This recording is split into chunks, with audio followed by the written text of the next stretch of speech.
ఓం నమో బ్రహ్మాదిభ్యో బ్రహ్మవిద్యా సంప్రదాయ కర్తుభ్యో వంశ ఋషిభ్యో మహద్భ్యో నమో గురుభ్యః.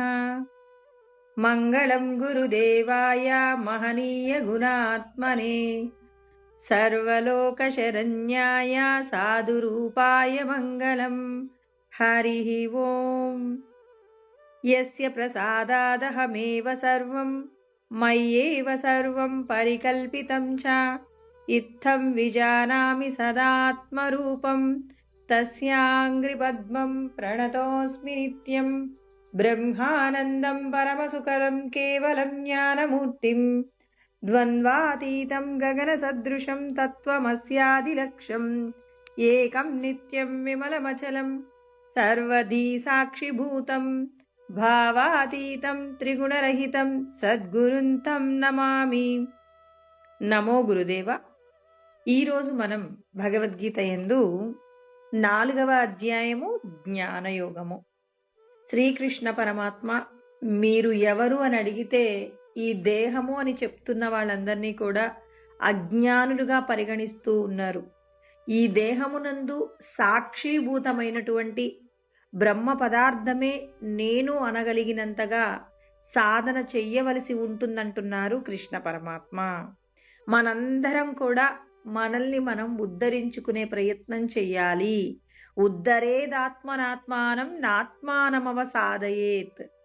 ఆత్మైవ హ్యాత్మనో బంధు ఆత్మైవ రిపురాత్మనః అంటున్నారు.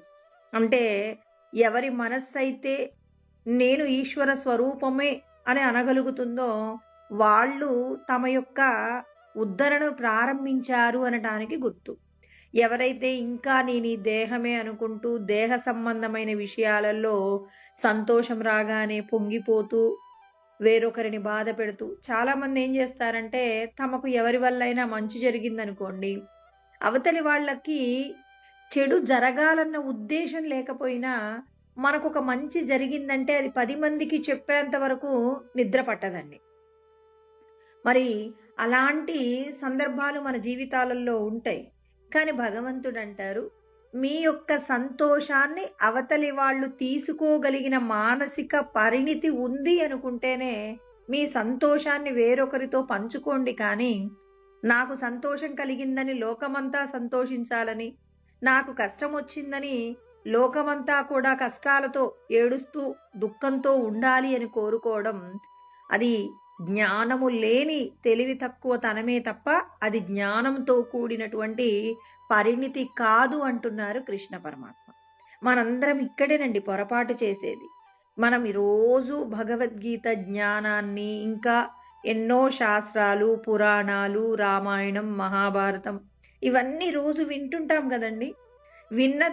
విన్న విషయాల ద్వారా నీ యొక్క పరిస్థితిని నువ్వేమైనా మెరుగుపరుచుకుంటున్నావా?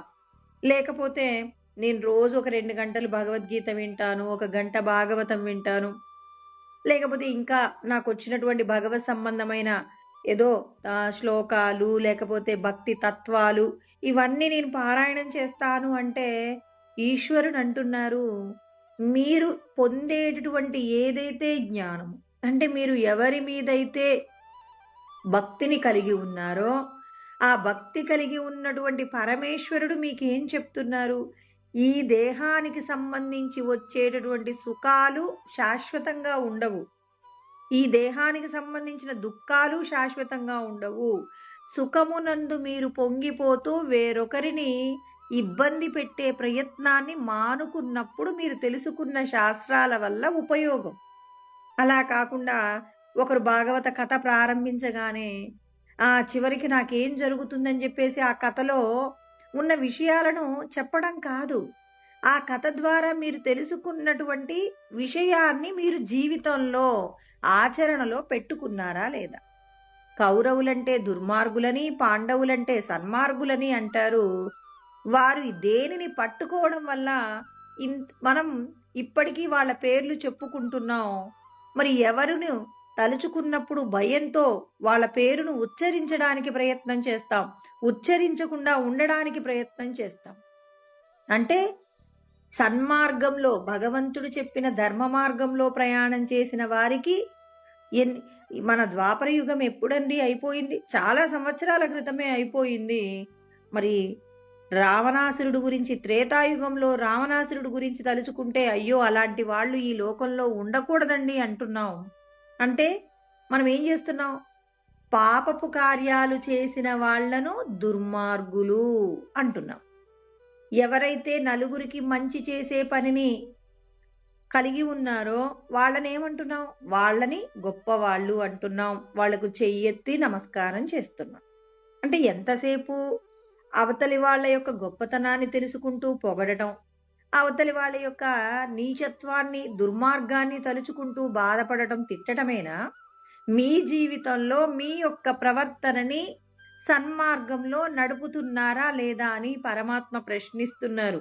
చిన్న చిన్న విషయాలలోనే ప్రారంభించండి అంటున్నారు కృష్ణ పరమాత్మ. ప్రతి చిన్న విషయాన్ని చెప్తున్నారు.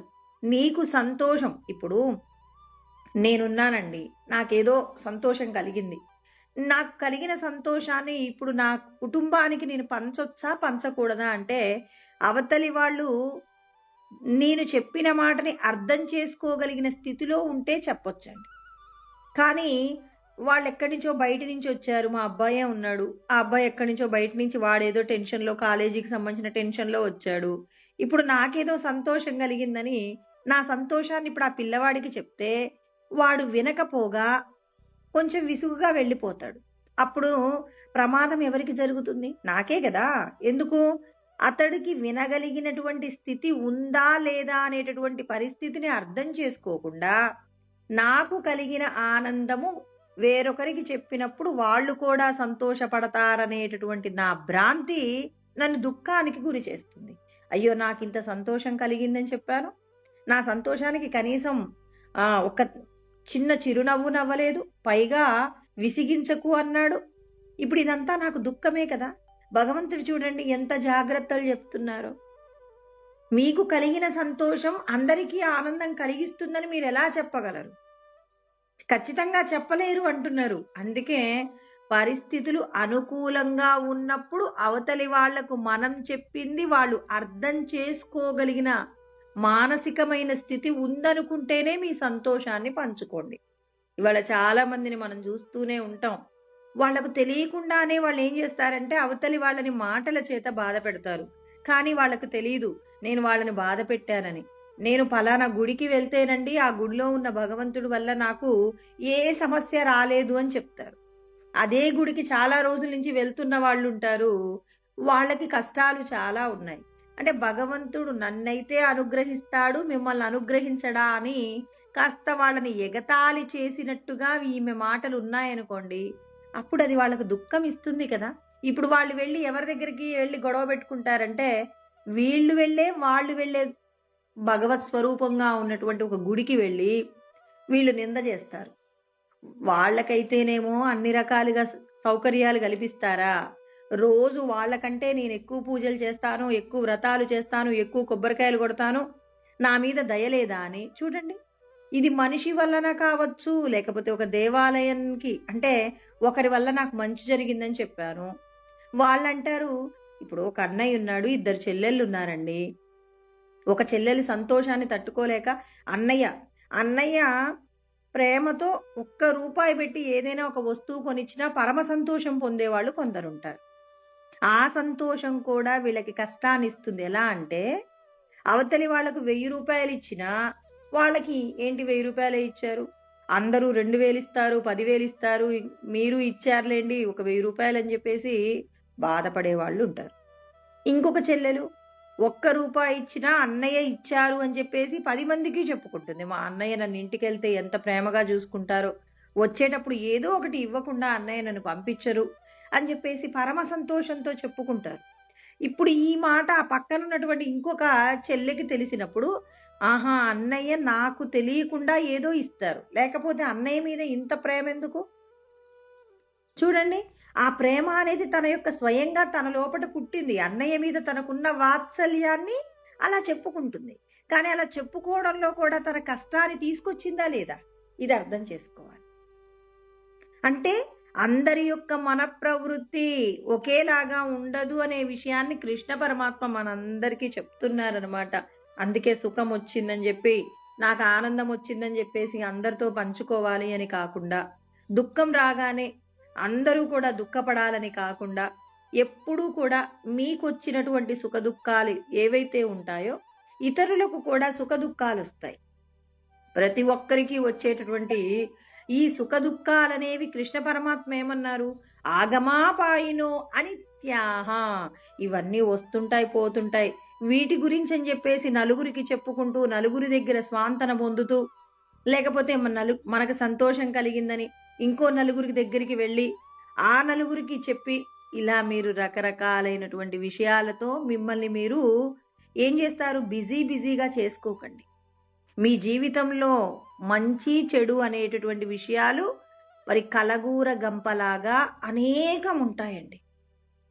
మరి వీటన్నింటినీ చెప్పుకుంటూ, నాకు పలానా రోజున ఆనందం కలిగిందని సంతోషపడుతూ, పలానా రోజున దుఃఖం కలిగిందని ఏడుస్తూ, ఎవరైనా నలుగురు కలిస్తే ఏం మాట్లాడుకుంటారు?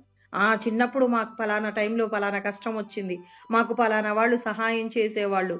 ఇలా జరిగిపోయినటువంటి విషయాల గురించినటువంటి ఆలోచన నుండి ఇప్పుడు జరగబోయేటటువంటి విషయాలలో వర్తమానంలో మీరేం చేయాలో ఆలోచించండి.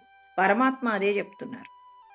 జరిగిపోయిన విషయాల గురించిన చింతన వద్దు, జరగబోయే విషయాల గురించిన చింతన వద్దు.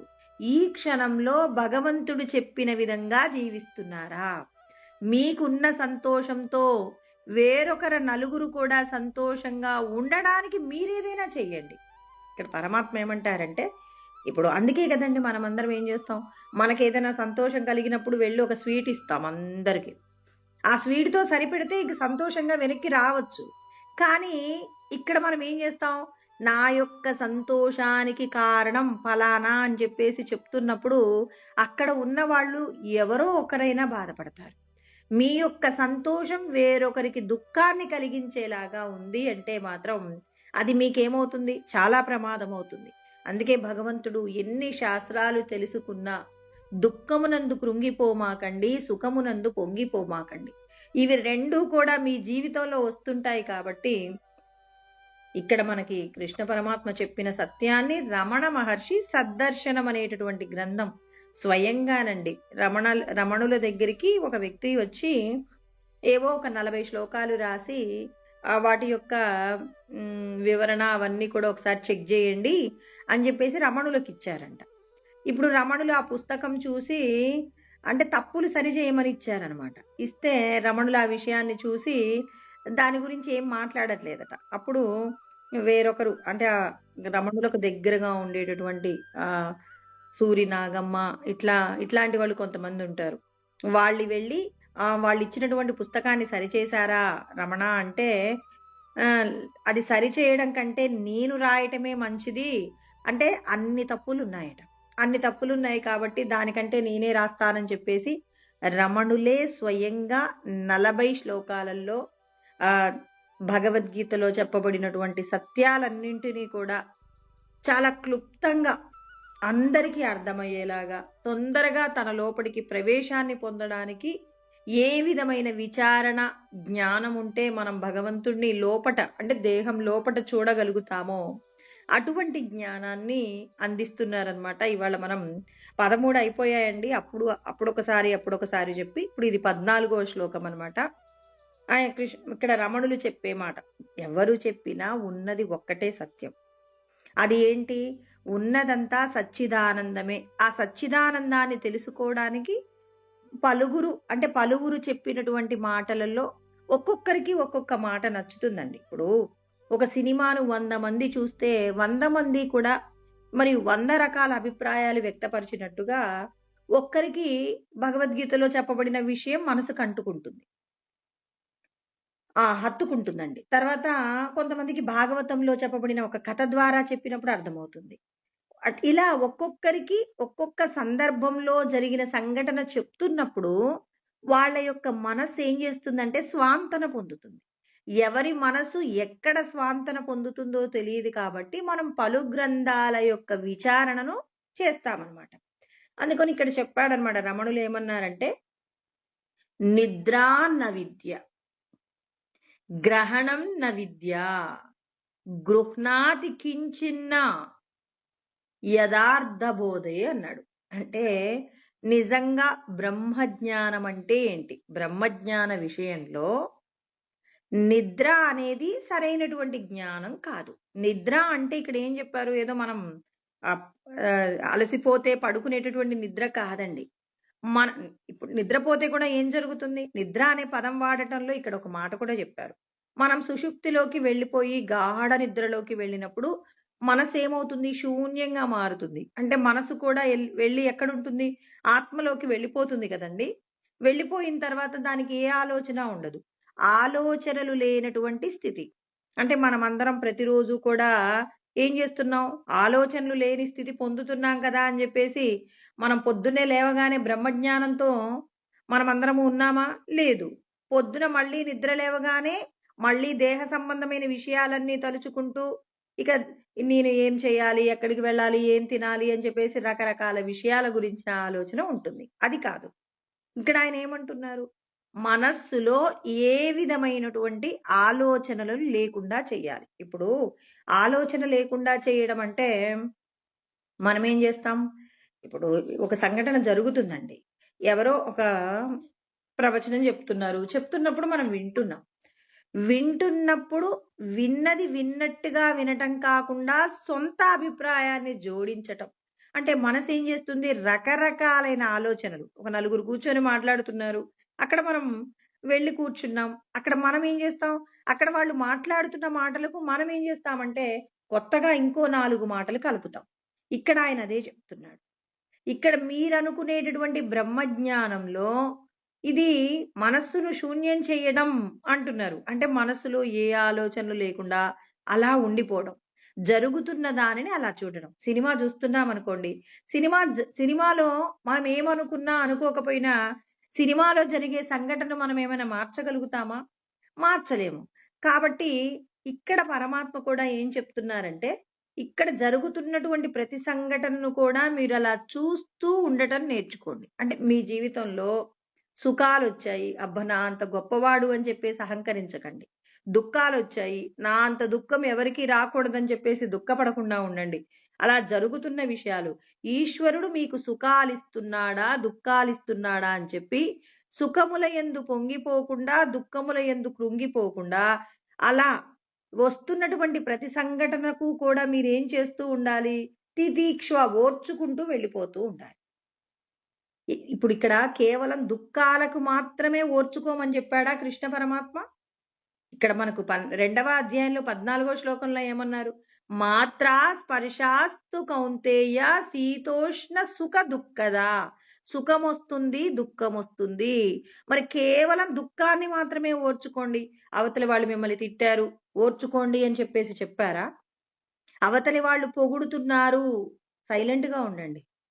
అవతలి వాళ్ళు మిమ్మల్ని తిడుతున్నారు, సైలెంట్‌గా ఉండండి. ఏ ఆలోచన చెయ్యకండి. ఇప్పుడు ఒక వ్యక్తికి ఒక ఇంట్లో పనిచేసేటటువంటి వ్యక్తి అనమాట.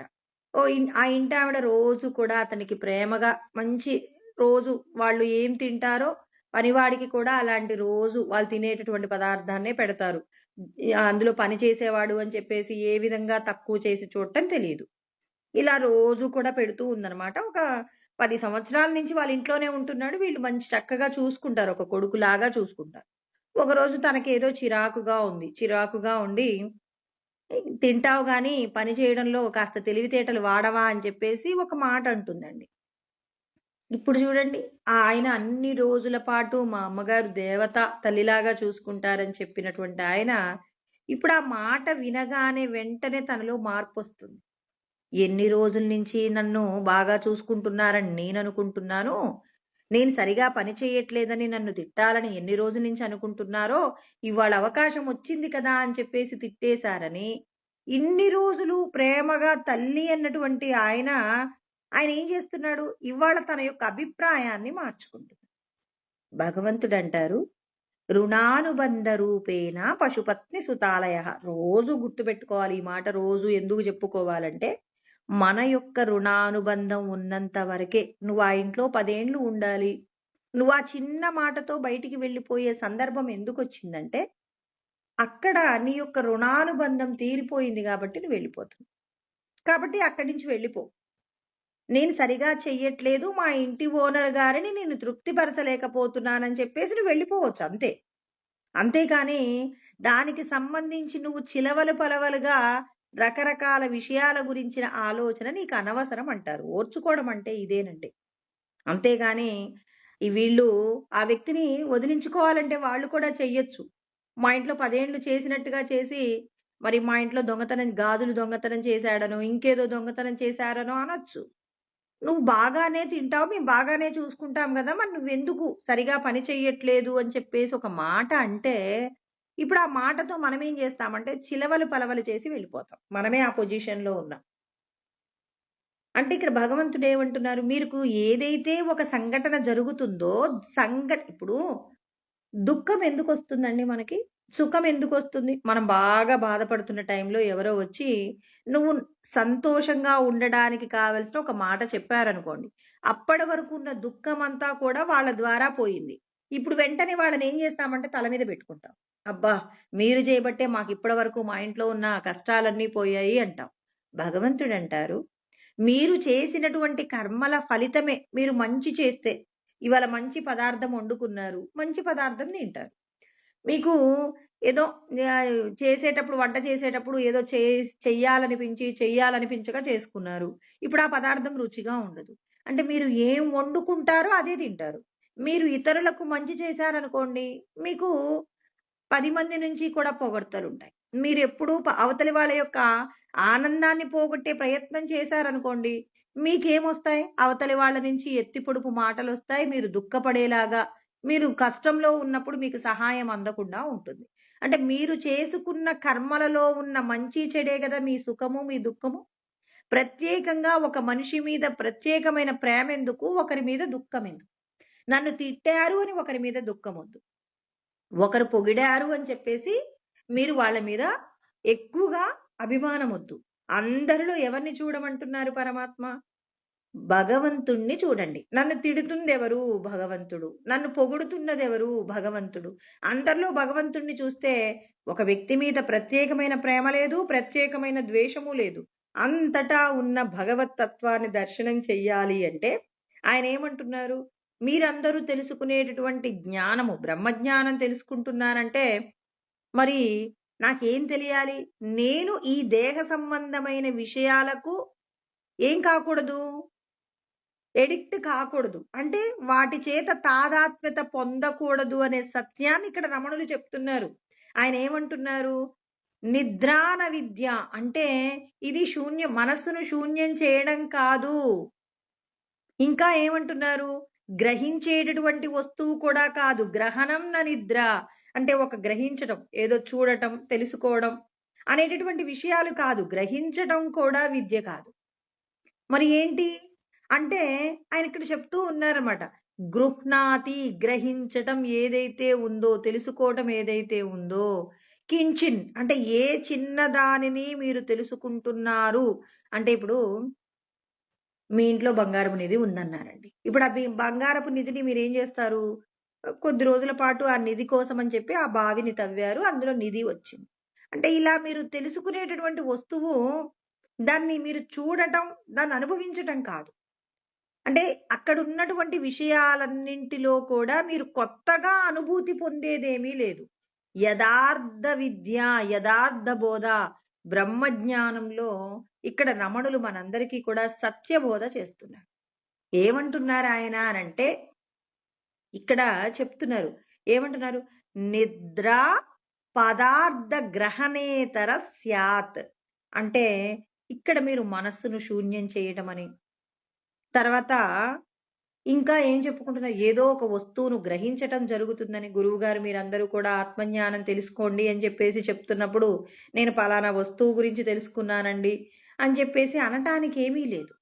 మరి వీటన్నింటికంటే కూడా భిన్నంగా ఉంటుంది. భిన్నంగా ఉండడము అంటే మనస్సులో ఏ ఆలోచన లేకుండా ఉండడం అంటే, ఇప్పుడు ఒకరు తిడుతున్నారండి.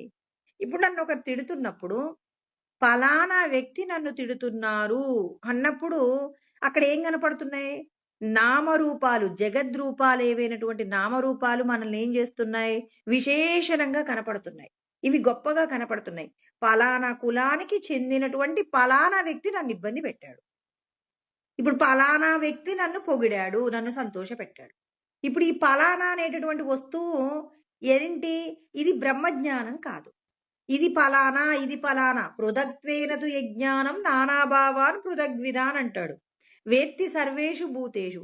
ఇది కుక్క, ఇది పాము, ఇది పిల్లి, తర్వాత వీళ్ళు ఈ కులానికి చెందిన వాళ్ళు, వీళ్ళు పలానా అని చెప్పేసి కాదు.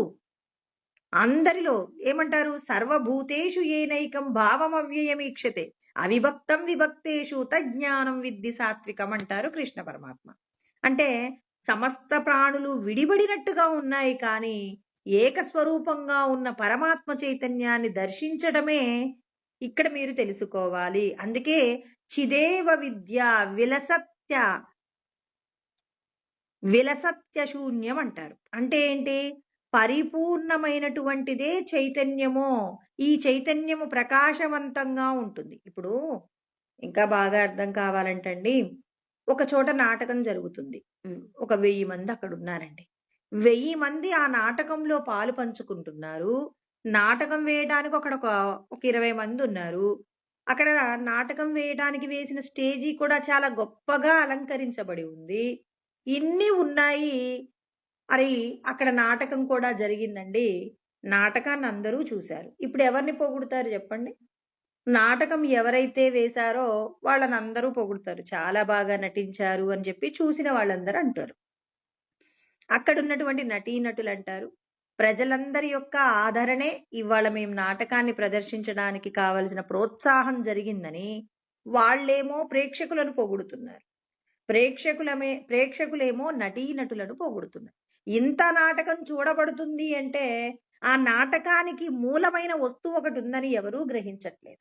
మనం కూడా గ్రహించట్లేదండి. ఒక్క జీవన్ముక్తులైన వాళ్లే గ్రహిస్తున్నారు. ఇప్పుడు ఏముంది అక్కడ గ్రహించడానికంటే? ఒక పెద్ద లైట్ పెట్టి ఆ లైట్ యొక్క ప్రకాశంలో ఇక్కడ ఇంత నాటకం వేయబడింది. ఇదంతా కూడా వీళ్ళందరూ చూశారు.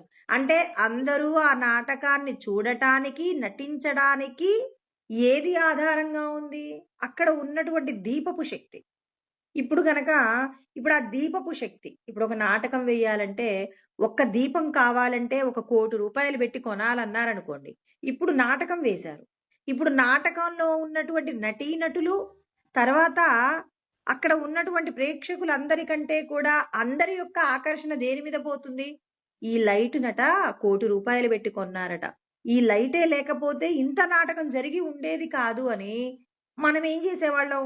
ఆ లైట్ గురించినటువంటి ప్రత్యేకంగా అందరూ మాట్లాడుకునేవాళ్ళు. నేను నాటకంలో ఇంత గొప్పగా నటించడానికి ఈ లైట్ లేకపోతే నా వల్ల కాదు, ఇది నేను చెయ్యలేకపోయేవారిని అని చెప్పేసి అనుకుంటారు.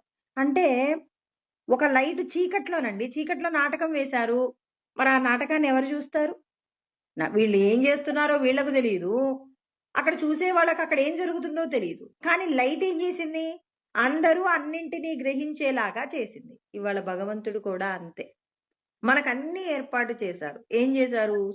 పగలు సూర్యుడు ఏం చేస్తూ ఉన్నాడు? మనకు చక్కటి ప్రకాశాన్ని ఇస్తూ ఉన్నారు. అందుకే ఆత్మ చైతన్యమాశ్రిత్య దేహేంద్రియ మనోదియ స్వక్రియార్థేషు వర్తంత సూర్యాలోకం యథా జనాః. మన శరీరము, మనస్సు, ఇంద్రియాలు ఇవన్నీ పనిచేయడానికి ఆత్మశక్తి ఉంది కాబట్టి మనకు ఆ శక్తి గురించి ఆలోచన లేదు. పొద్దున్న లేచిన దగ్గర నుంచి ఈరోజు ఎక్కడికి వెళ్ళాలి, ఏం తినాలి, ఏం బట్టలు వేసుకోవాలి, ఏ ఊరు వెళ్ళాలి, ఇలాంటి విషయాల గురించే తప్ప అసలు ఈ శరీరంలో ఉండి ఈ శరీరంతో ఇన్ని పనులు చేయించేటటువంటి ఆయన్ని మనం ఎవరు తెలుసుకుంటున్నాం? ఆత్మ చైతన్యమాశ్రిత్య దేహేంద్రియ మనోదియ. దేహ సంబంధమైన విషయాలతోనే మనం ఏం చేస్తున్నాం? తలమునకలై పని చేస్తున్నాం. కానీ లోపటున్న ఆత్మశక్తి నేను ఇప్పుడు బయట ఇన్ని విషయాలు చూస్తున్నాను, ఎలా చూడగలుగుతున్నాను? లోపట ఉన్న ఆత్మశక్తి నా కన్ను ద్వారా ఇన్ని రకాల విషయాలను చూస్తుంది అన్నప్పుడు అప్పుడు ఏమవుతుంది? నేను లోపటున్న బ్రహ్మమును గుర్తించినట్టు నేను మాట్లాడుతున్నాను. నేను మాట్లాడటానికి ఎవరి శక్తినిస్తే నేను మాట్లాడుతున్నాను? ఇప్పుడు దీన్ని ఆలోచించాలి. ఇప్పుడు మనం బ్రహ్మజ్ఞానాన్ని అధ్యయనం చేస్తున్నామంటే మీరు ఈ శరీరంతో చేసే కర్మలన్నింటికి శక్తినిచ్చేది ఎవరు? ఇంకా బాగా అర్థం కావాలంటే, ఇప్పుడు మన ఇంట్లో మీటర్‌లో పవర్ ఉంటుంది గదండీ! విద్యుత్ ఉంటుంది గదా! రకరకాలైనటువంటి వస్తువులు పెట్టుకున్నాం. ఏమేం పెట్టుకున్నాం? Light, fridge, fan, AC, TV, ఇంకా ఇలా రకరకాల వస్తువులు పెట్టుకున్నాం. మరి ఇన్ని వస్తువులు అక్కడ మీటర్‌లోకి గనక మెయిన్‌లోకి పవర్ రాలేదనుకోండి, ఇన్ని వస్తువుల్ని మనం ఏం జేస్తాం? ఈ వస్తువులన్నీ కూడా పని చేయకుండా పోతాయి. వాటికి పని చెయ్యగలిగిన శక్తి ఎప్పుడొస్తుంది? మరి మన ఇంట్లోకి మెయిన్‌లోకి కనెక్షనొస్తే అప్పుడేమవుతుంది? ఇంట్లో ఉన్న వస్తువులన్నీ పనిచేస్తాయి. కానీ ఆ ఇంట్లోకి విద్యుత్ ఉన్నంత సేపు కూడా మనకు ఆ విద్యుత్ గురించిన ఆలోచన రాదండి. ఫ్యాన్ వేసుకుంటాం, హాయిగా చల్లగా ఉంటాం. ఫ్రిడ్జ్‌లో రకరకాల చల్లటి పదార్థాలు పెట్టుకుంటాం. టీవీ నడుస్తుంది, ఏసీ నడుస్తుంది. అన్ని రకాలైనటువంటి విద్యుత్తుకు సంబంధించిన పరికరాలు నడుస్తున్నాయి. ఇప్పుడు ఇవన్నీ ఉన్నా మరి పని చెయ్యనటువంటి స్థితి ఎప్పుడు అంటే, ఎక్కడో ట్రాన్స్‌ఫార్మర్ కాలిపోయిందన్నారు. ట్రాన్స్‌ఫార్మర్ కాలిపోయినప్పుడు ఏ ఇంట్లోకి కూడా పవరు రాలేదండి. మరిప్పుడు పవర్ రానప్పుడు ఏమంటాం? దాని గురించి ఆలోచిస్తాం. అంటే ఇంట్లో ఉన్న వస్తువులన్నీ పని చేయకుండా పోయినప్పుడే ఆ పవర్ గురించి ఆలోచిస్తున్నాం కానీ, అంటే మనం చనిపోయిన తర్వాత, అయ్యో! నేను ఈ శరీరంతో ఉన్నన్ని రోజులు నేను లోపటున్న భగవత్ శక్తిని తెలుసుకోలేకపోయాను. మరి భగవంతుడు నన్ను ఎన్నో రకాలుగా సాధన చేసుకోవడానికి కాస్త సంపద ఇచ్చారు. ఆనుకూల్యమైనటువంటి కుటుంబాన్నిచ్చారు. జ్ఞానాన్ని బోధించగలిగినటువంటి సద్గురువులను ప్రసాదించారు. ఇవన్నీ నేను సద్వినియోగం చేసుకోలేకపోయానని, అక్కడ మన ఇంట్లో పవర్ కనెక్షన్ పోయింది అన్న తర్వాత, మరి ఇన్ని వస్తువుల వల్ల ప్రయోజనం లేనట్టు, అంటే ఆల్మోస్ట్ ఈ దీపాలు ఏవైతే వస్తువులున్నాయో అవన్నీ పనిచేయవు గదండీ! మన శరీరంలో ఉన్న భగవత్ శక్తి కూడా బయటికెళ్ళిపోయిన తర్వాత, అయ్యో! నేనేం చెయ్యాలి అంటే ఏం జేస్తాం? ఈ శరీరంతో నాకు పొద్దున్న లేచినప్పటి నుంచి పడుకునేంత వరకు మనం ఏం జేస్తున్నాం?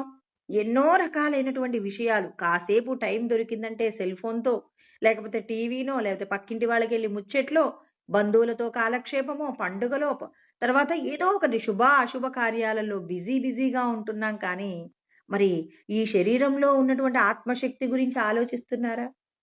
దీపం యొక్క విలువ పెరిగితే తప్ప అక్కడున్న వాళ్ళందరూ ఆ నాటకంలో దీపపు శక్తిని గుర్తించనట్టు, ఇంట్లో ఉన్నటువంటి వస్తువులన్నీ, కరెంటు వస్తువులన్నీ పనిచేయనప్పుడు ఆ పవర్ గురించి ఆలోచించినట్టు, మనం కూడా ఈ శరీరం చూడండి అవన్నీ కూడా సరిచేసుకోవచ్చు.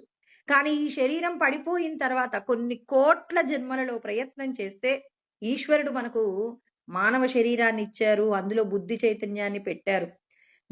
అనిత్య వస్తువుల యొక్క వివేకాన్ని తెలుసుకోగలిగినటువంటి మరి సుసంపన్నమైనటువంటి మరి జ్ఞానాన్ని మనకు కృష్ణ పరమాత్మ అందిస్తే, ఆ జ్ఞానాన్నంతా కూడా అనుభవించాలి.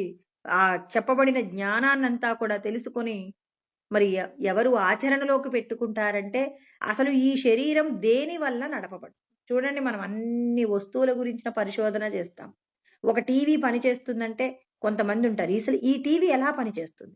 దీంట్లో వాడిన మెటీరియల్ ఏంటి? ఒక కారు పనిచేస్తుందంటే, కార్‌లో ఉన్నటువంటి ఏ వస్తువు ఆధారంగా ఈ కారు పనిచేస్తుందని నశించిపోయే వస్తువులు ఎలా పనిచేస్తున్నాయని తెలుసుకుంటున్నాం కానీ, మరి ఈ జగత్తులో ఉన్నటువంటి పరమాత్మను తెలుసుకోవడానికి మాత్రం మనం ఏం చేస్తున్నామంటే ప్రయత్నం చేయట్లేదు.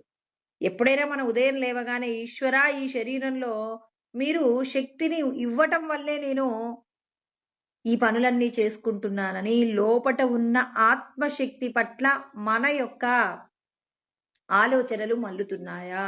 దీని గురించి ఆలోచించాలి. నేను చూడడానికి మూలమెవరు? నేను వినడానికి మూలమెవరు? ఇప్పుడు చెవికి వినికిడి శక్తి పోయిందనుకోండి, వెంటనే ఏం చేస్తాం? డాక్టర్ గారి దగ్గరికి వెళ్లి ఆ వినికిడికి సంబంధించిన మిషన్ పెట్టుకుంటాం.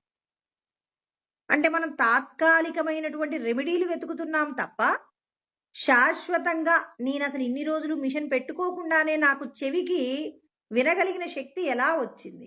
ఆ శక్తిని ఎవరిచ్చారు? అని చెప్పేసి మనం ఏం చేయాలి? లోపట ఉన్న ఆత్మశక్తిని విచారణ చేయాలి. అంతే కదండీ! ఇక్కడ రమణులు అదే అంటున్నారు. మీరు కంటికి కనబడుతున్న విషయాలన్నింటినీ కూడా మీరు గ్రహిస్తూ, ఇది నేను చూడటం, ఇది నేను చూడట్లేదు, నేనిది గ్రహిస్తున్నాను, గ్రహించట్లేదని చెప్పేసి రకరకాల విషయాల గురించి ఆలోచిస్తున్నారు కానీ, చైతన్యవంతమైనటువంటి, ప్రకాశవంతమైనటువంటి, పూర్ణమైనటువంటి ఆత్మశక్తిని తెలుసుకున్నప్పుడు, నేను ఈ శరీరం కాదు, ఈ శరీరం నందు ఉన్నటువంటి సచ్చిదానందమే నేను అని చెప్పేసి తెలుసుకోగలిగినటువంటి పరిణితిని మనం సంపాదించుకోవాలి. అందుకే అజ్ఞానజన్య కృష్ణ పరమాత్మ సారీ రమణ మహర్షి చెప్తున్నారనమాట. అజ్ఞానజన్య అధ్యాస నివృత్తి అంటే ఏంటి ఇక్కడ? అజ్ఞానజన్య అంటే అజ్ఞానముతో పుట్టినటువంటి, అధ్యాస అంటే అజ్ఞానంతో పుట్టినటువంటి నేనే ఈ దేహము అనేటటువంటి భావనను విడిచిపెట్టేటటువంటి ప్రయత్నం ప్రతి ఒక్కరూ కూడా చెయ్యాలంటున్నారు. అంటే ప్రతి ఒక్కరికి చెప్తున్నారు. ఏంటి? అజ్ఞానం వల్ల పుట్టినటువంటి మాయను ప్రతి ఒక్కరూ కూడా జ్ఞాన సాధన చేత, విచారణ చేత నేను ఈ దేహం కాదు, దేహములో ఉన్నటువంటి చైతన్యవంతమైన, ప్రకాశవంతమైన, పూర్ణమైనటువంటి స్వరూపమే, బ్రహ్మ స్వరూపమే నేను అని చెప్పేసి గుర్తుంచుకొని ప్రతి క్షణం ఆ లోపట ఉన్నటువంటి శక్తిని పొందేటటువంటి ప్రయత్నంగా చెయ్యాలి.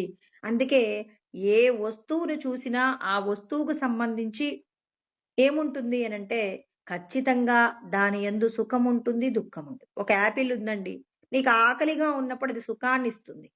ఇప్పుడు ఆ యాపిల్స్ బాగున్నాయని చెప్పేసి 2 తిన్నారు. మూడో యాపిల్ తినేటప్పుడు అది దుఃఖాన్ని ఇస్తుందా లేదా? అంటే కంటికి కనపడుతున్న యదృశ్యం తన్నశ్యం, కనపడుతున్న ప్రతి విషయాలలో దుఃఖం ఉంది. మనం చూడండి, జీవితంలో ఏ వస్తువునైనా అనుభవిస్తుంటే ఎంత ఎక్కువ ఆనందం అనుభవిస్తాము దేని నుంచైనా.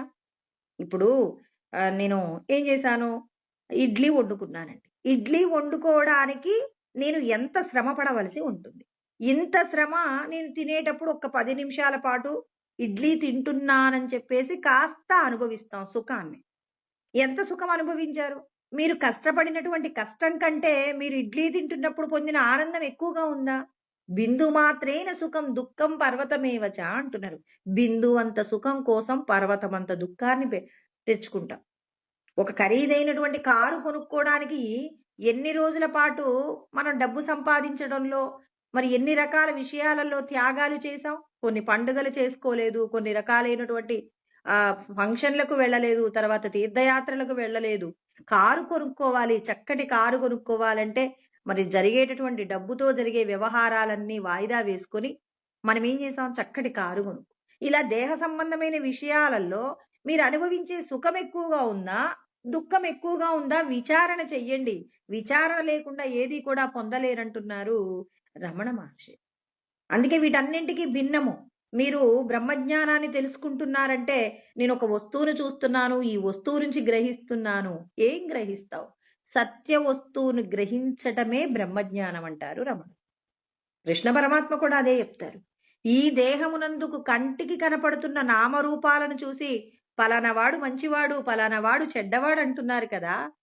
మరి ఆ చెడ్డ మంచి లక్షణాలతో కూడినటువంటి వ్యక్తులు నడుస్తున్నారంటే నడవడానికి మూలమైనటువంటి ఆ శక్తిని కనుక్కోండి అంటున్నారు రమణులు. మనమందరము కూడా ఈ చేసేటటువంటి సాధన ఇదే. కృష్ణ పరమాత్మ ఏమంటారు? మీరందరూ కూడా నామరూపాలు కాదు, నామరూపాల ఆవల ఉన్నటువంటి పరమాత్మ చైతన్యమే మీరు.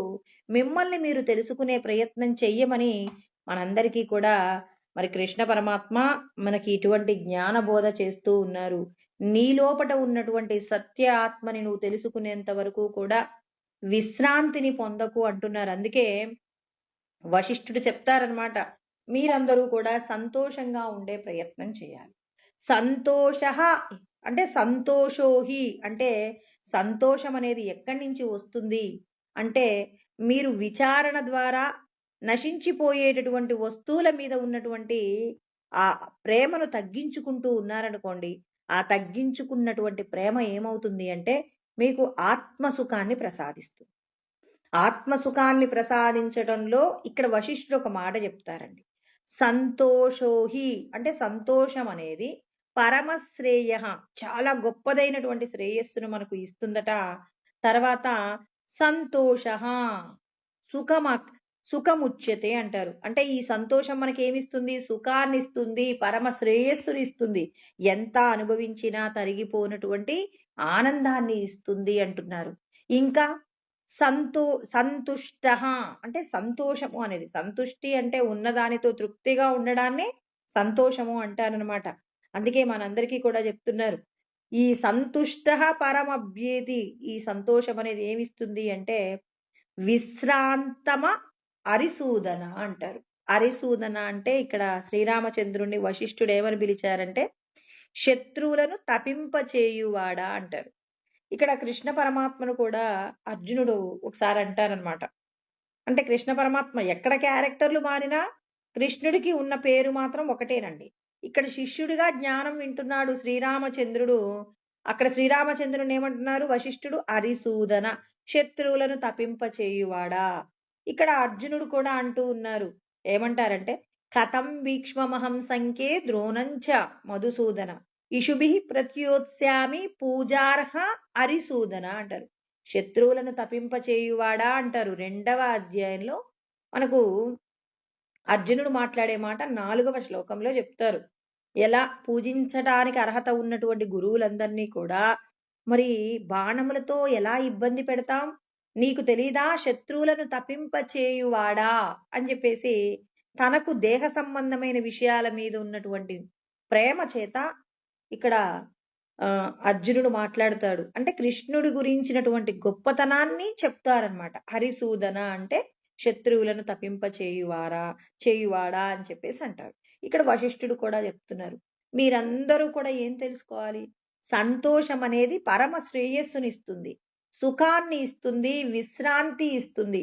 విశ్రాంతి స్థానము ఏమిటి అంటే నీ లోపట ఉన్నటువంటి ఆత్మ చైతన్యంతో నువ్వు ఐక్యమైనప్పుడు మాత్రమే నీకు విశ్రాంతి దొరుకుతుంది తప్ప అన్యమైన విషయాలలో నీకు విశ్రాంతి దొరకదు అని చెప్పేసి ఇక్కడ మనకు వశిష్ఠుడు చెప్పినటువంటి మాట. అంటే మనం అందరము కూడా అత్యంత సుఖాన్ని ఇచ్చేటటువంటి వస్తువు కోసమే ప్రయత్నం చేయాలి కానీ నశించిపోయేటటువంటి విషయాల మీద మనకున్నటువంటి అభిమానం ఏదైతే ఉందో దాన్ని విడిచిపెట్టండి. భార్య, బిడ్డలు ఇవన్నీ కూడా మీకు తాత్కాలికమైన ఆనందాన్ని ఇస్తాయి. ఆ ఆనందాన్ని ఇచ్చే వస్తువులతోనే జీవిస్తూ శాశ్వతమైనటువంటి ఆనందం కోసం వెతకండి అని చెప్పేసి మనకి ఇక్కడ వశిష్ఠుడు చెప్తున్నారు. కృష్ణ పరమాత్మ కూడా చెప్తున్నారు. అంటే ఇక్కడ ఒక్కొక్క శాస్త్రంలో చెప్పబడిన విషయాలను మనం చెప్పుకుంటున్నాం కానీ ఎన్ని విషయాలు కలబోసినా ఒకే విషయం చెప్తున్నారు. ఈ దేహంలో ఉన్నటువంటి సచ్చిదానంద ఆత్మయే నేను అని తెలుసుకోవాలంటే చాలా ప్రయత్నం చేయాలి. అందుకే ఆయన ఏమన్నారు? యతయ సంశిత వ్రతాహ అన్నారు. ప్రతి ఒక్కరూ కూడా వారు చేసేటటువంటి ప్రయత్నం ఎలా ఉండాలి అంటే చాలా దృఢమైనటువంటి కఠిన నియమాలతో కూడి ఎవరైతే భగవంతుణ్ణి తెలుసుకోవడానికి ప్రయత్నం చేస్తారో త్యాగే నైకే అమృతత్వ మానుషు అంటారు. త్యాగ బుద్ధి చేత ఎవరైతే కర్మలు చేస్తున్నారో వాళ్ళు అమృత స్వరూపమైనటువంటి భగవంతుణ్ణి పొందుతారు అని చెప్పేసి మనకు శాస్త్రంలో తెలియజేయబడుతుంది. అంటే మనం అందరం ప్రయత్నం చెయ్యాలి. ఇప్పుడు ఒక పిల్లవాడు ఉద్యోగం సంపాదించాలంటే ఏదైనా ఒక పరీక్షకు సంబంధించి చాలా మార్కులు వచ్చిన పిల్లవాడిని ఇంటర్వ్యూ చేస్తే ఆ పిల్లవాడు చెప్తాడు, నేను 24 గంటల్లో 18 గంటలు సాధన చేశాను, అందుకే నేను ఇంత మంచి ర్యాంకును పొందారు అంటున్నారు. అంటే తక్కువ కష్టాన్ని పొందినటువంటి వారికి, అంటే తక్కువ కష్టపడినటువంటి వారికి తక్కువ ఫలితం. ఎవరైతే వారు చేసినటువంటి ప్రయత్నాన్ని చాలా విశ్రాంతి లేకుండా ఎవరైతే చేస్తారో విశ్రాంతి లేకుండా కర్మ చేసినటువంటి వారికి పరమశాంతి దొరుకుతుంది. ఈ విషయం మనందరికీ తెలుసు కదండి. ఏదైనా ఇప్పుడు నేను వంట చేస్తాను, నేను కొంచెం ఎక్కువ శ్రమను వాడి నేనేం చేస్తాను, కాస్త రుచికరమైన పదార్థం చేసే ప్రయత్నంలో చాలా రకాల వస్తువులు వాడాలి, చాలా శ్రమ పడవలసి ఉంటుంది. నా తెలివితేటలు, నా కాన్సంట్రేషన్ కూడా ఫుల్గా వంట మీద ఉన్నప్పుడు అదేమవుతుంది, చక్కటి ఫలితాన్ని ఇస్తుంది. అలా కాకుండా నేను గనక శ్రద్ధ పెట్టలేదనుకోండి, అప్పుడు ఏమవుతుంది, అన్ని రకాల పదార్థాలు ఉన్నాయి కానీ శ్రద్ధ లేకుండా వంట చేశాననుకోండి, ఆ పదార్థం రుచిగా ఉంటుందా? ఖచ్చితంగా ఉండదు. ఇక్కడ కృష్ణ పరమాత్మ కూడా మనకు అదే చెప్తున్నారు. మీరందరూ కూడా దృఢమైన వ్రతాలు చెయ్యాలి. నేను ఆత్మ ఉపదేశాన్ని తీసుకున్నాను, ఇంకా నేను భగవంతుడితో లయమవుతానంటే మీకు చెప్పబడినటువంటి శాస్త్రాలన్నీ కూడా ఏమవుతాయి, విచారణ చేయడానికి మీకు ఉపయోగపడతాయి. ఇప్పుడు కడుపు నొప్పి వస్తుందండి నాకు, మా ఇంట్లో మెడికల్ షాప్ ఉంది. ఇప్పుడు మెడికల్ షాప్‌లో మెడికల్ షాప్ అంటున్నానంటే తలనొప్పికి ఏ టాబ్లెట్ వేసుకోవాలి, కడుపు నొప్పికి ఏ టాబ్లెట్ వేసుకోవాలి, ఇలా రకరకాల జబ్బులకి ఏ ఏ టాబ్లెట్‌లు వేసుకోవాలో కొద్ది రోజులు నేను ఆ మెడికల్ షాప్‌లో ట్రైనింగ్ అయ్యి ఉన్నాను. ఇప్పుడు మెడికల్ షాప్ మా ఇంట్లో ఉంది. ఇప్పుడు నాకు కడుపు నొప్పొస్తే నేనేం జేస్తాను? ఆ కడుపు నొప్పి తగ్గడానికి అక్కడున్నటువంటి టాబ్లెట్ ఒకటి తీసుకొని వేసుకుంటాను.